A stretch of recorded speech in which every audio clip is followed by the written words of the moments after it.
Price லார்டுங்க. எப்படி இருக்கீங்க? தமிழ்ல ஒரு பழமொழி உண்டுங்க, தத்துவம். விந்தை கண்டால் விழி இழுக்காது என்று சொல்லி. அப்படின்னா என்னன்னா, ஆசைப்பட்டதை பெற்றுக்கொள்ளும்படியாக தவறான பாதையில போய்விடக்கூடாது. எனக்கு அன்பான தெய்வ பிள்ளைகளே, யோசேப்பை குறித்து நம்ம பைபிள்ல வாசிக்கிறோம். போத்திபாரின் மனைவி யோசேப்போடு கூட பாவம் செய்யும்படியாக தான் ஆசைப்பட்டதுக்காக தவறான ஒரு முயற்சிகளை எடுக்கிறார். கடைசியில அவன் பக்கமாய் அந்த குற்றத்தை திருப்பி அவனை சிறைச்சாலைக்கு அனுப்புகிறாள்.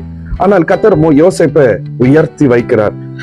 யாக்கோபு நிருபத்துல ஒரு வசனம் இருக்குதுங்க, 1 வசனம். என் பிரியமான சகோதரரே, மோசம் போகாதிருங்கள்.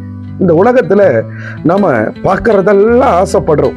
குட்டி குழந்தை கடத்தரவுக்கு கூட்டிட்டு போனா, அம்மா எனக்கு இது வேணும், அப்பா எனக்கு இது வேணும், இதை வாங்கி கொடுங்க அப்படின்னு சொல்லி ஆசைப்படுறது போல இந்த உலகத்துல நம்ம எது மேலேயோ ஆசைப்படுறோங்க. கேட்ஜெட்ஸ் மேல ஆசைப்படுறோம், மனுஷங்க மேல ஆசைப்படுறோம், பொருட்கள் மேல ஆசைப்படுறோம், உணவு பதார்த்தங்கள் மேல ஆசைப்படுறோம், வாகனங்கள் மேல ஆசைப்படுறோம்.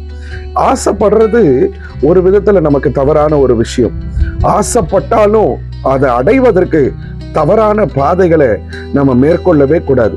நம்முடைய ஆண்டவர் நம்மை உருவாக்கினவர், நமக்கு எல்லாவற்றையும் செய்து கொடுக்க அவர் அதிக வாஞ்சை உள்ளவராய் இருக்கிறார்.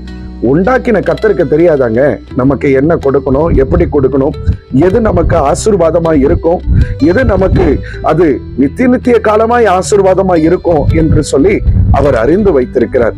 அவரிடத்துல நாம கேட்போம். கர்த்தர் நமக்குரியதை, நமக்கானதை நிச்சயம் நமக்கு கொடுத்து நம்மளை ஆசீர்வதிப்பாருங்க. நீங்க ரொம்ப நல்லா இருப்பீங்க, கவலைப்படாதீங்க. அப்பாவை பாருங்க, கர்த்தர் உங்களை ஆசீர்வதிப்பார். God bless you.